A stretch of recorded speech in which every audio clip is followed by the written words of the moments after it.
Hey there and welcome back to my channel, and if you're new, welcome to my channel and thank you so much for being here. So a question that I've been getting pretty much constantly since I started blogging was, how do I love myself? How do I find my own confidence? And this isn't something that I have ever really found easy to address. Confidence is so unique and so different for every single individual person who experiences it.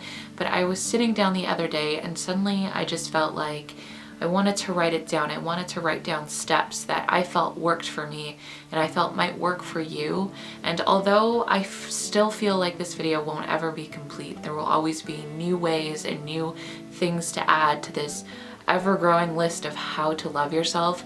I wanted to sit down anyway and share this with you. The very first thing that you can do before anything else, before you even begin to start this journey, if you aren't doing this for yourself, if you're not trying to love yourself for you, it's never going to work the way that you want. You have to make a dedication to yourself, nobody else. You have to decide for yourself that this is what you want to do. So the very first steps that I took when I started to love myself, or tried to start loving myself, wasn't very easy, but I knew deep down it was something I had to do, was looking at my group of friends, my circle of friends, or even the people that were, close up to me, whether that was coworkers or what I was like looking at online, whatever it was, and realizing the negative spaces that I allowed in my life, the negative self-talk. The first thing that I had to do was remove myself from that. I had to remove myself from people that in ways encouraged a negative self-talk. That was absolutely 100% crucial on my path to loving myself. I can definitely 100% tell you it helped, and it will help you. And it's scary to kind of remove yourself from those people, but at the end of the day, you don't realize how much they're really influencing the way that you think about yourself. This isn't going to be something that just happens overnight. Yes, I am listing steps, but at the same time, it doesn't just come to you after you've reached, level 12. This is something that takes time. So learning to be patient with yourself, understanding that there will be bad days and there will be good days is so important. You have to be patient. I know that everyone wants a quick fix, they want it to happen overnight, but that's just unfortunately not the way that it works. This has been a 5, almost 6-year journey for me, and I will tell you, I still have days that I feel like I'm at the very beginning again, and that's just because that's how it works. That's the unfortunate reality of it. And being patient, understanding that day by day you will experience new things that you'll have to challenge is important, and being patient is one of the biggest lessons I ever had to learn. This one is really difficult to do. It's still hard for me too, but learning to fight the negative self-talk. We are taught at a super young age how to hate ourselves, how to be our own worst critics, and we're never really taught how to, at least in my family and the people that I've experienced, I was never taught, because maybe you were, and that would be amazing. That's a great tool to have, but I was never taught really how to acknowledge good things about myself and to have positive self-talk. There's this whole way that we view people who are critical of themselves, in ways we kind of value that more, and we view people who talk positively about ourselves as, vain, narcissistic, whatever. And that's so awful. That's so awful to think about, because there's so many of us who are just going around being super critical of ourselves, whether we're verbalizing that or just carrying that in our heads. But we view that as a normal thing. It's important, very important, to acknowledge that negative self-talk is going to happen, but being able to acknowledge it, to spot it, and to try and cut it out is really important. Push yourself as hard as it is to acknowledge good things about you. Find people to surround yourself with that are positive.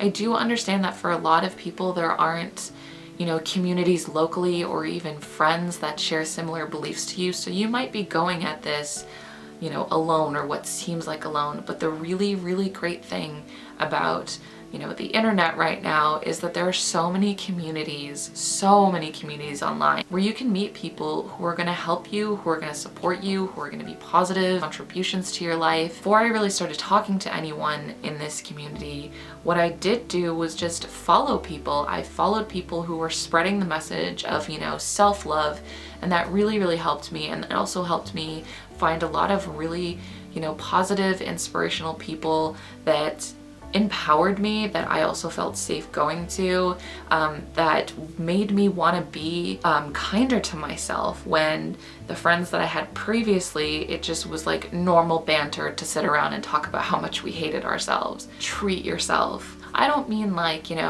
spending thousands of dollars or hundreds of dollars on outfits or whatever. I mean treating yourself, taking an evening to just do what makes you happy. I know for me, I love lighting a candle, putting on my string lights, watching a movie, maybe ordering food. I also really like running a bath, but doing those things, practicing that sort of, self-care is so important, and also really helpful when you're having bad days. You cannot forget to take care of yourself. You cannot forget to treat yourself, to also remember that you're worth that. You're worth taking that time for yourself.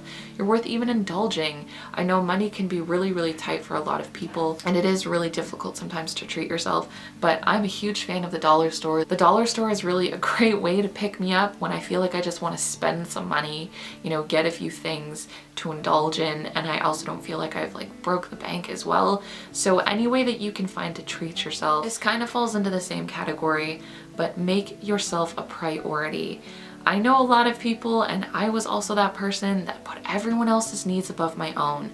And this can even tie back into the community issue. There might be people in your life who you feel kind of need you when they practice a lot of negative self-talk.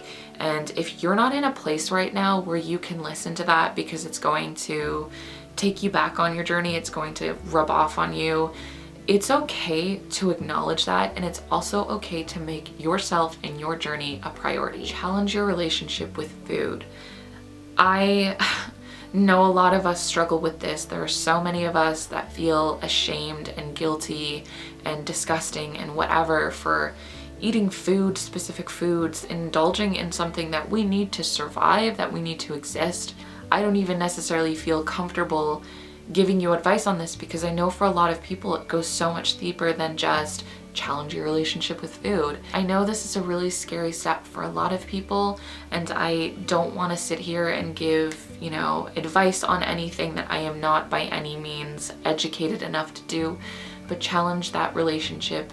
It's really, really going to be super important for you, and also give yourself a break when it comes to stuff like that. We are human beings. We need to eat to survive. It's ridiculous to assume that you can stick to really restrictive diets. It's also ridiculous to assume that you're never going to indulge in things for the rest of your life. I know it's gonna be super hard to do this some days, especially on those really, really low days, but don't give up. Bad days are inevitable. I've talked about it a bunch already, but seriously, even the veterans when it comes to body positivity still have bad days. Don't give up, be patient with yourself, and I promise you, it will all be worth it. I really and genuinely think for me, one of the reasons I came so far in loving myself was because I kind of exposed myself to what my body looked like. I know for everyone, you can't necessarily have pictures taken of you from every different angle. That was something that just kind of happened with me. And at first it was really scary. I know a lot of us have had those situations where we'll have a picture of us tagged on Facebook and it's like, oh my God, is that what I look like? And it's really scary. It's really uncomfortable to see that, but looking at it, and that's why for me, getting comfortable with my body, with what it actually looked like, was so important. Being like, you know what, I've got a small tush, I have back fat, this is just what my body looks like, and that's okay. And getting comfortable with who you are, with what you look like, and not waiting for a day that you're gonna look like somebody else or your body is gonna look like somebody else is really, really important. It is gonna hurt at first. It's going to be really, really uncomfortable for a lot of people, but I promise you, it is probably one of the most beneficial things that you can do. That's all that I have for now. Like I said, this is an ever-growing list. There will always be more and more and more ways to learn how to love yourself. It is also so unique and different for everyone. So if you have ways that have helped you, or even ways that you would like to share with me, that would be great, and I would totally be willing to listen to them. Don't forget, you can find new videos from me every Wednesday and every Sunday, and new blog posts every Tuesday and every Friday, and I'll see you next time. Bye. As the title says, this is a Torrid haul. I decided to do something a little different because I did just do like a massive Torrid haul. So instead of just sitting and talking about the pieces to you, I'm gonna be trying them on and talking. Anyways, without further ado, let's just get to the good stuff. Okay, so these first pieces are from the Once Upon a Time line, and I'm not somebody who's watched the show, but they did have a lot of cute pieces. And this first dress was one that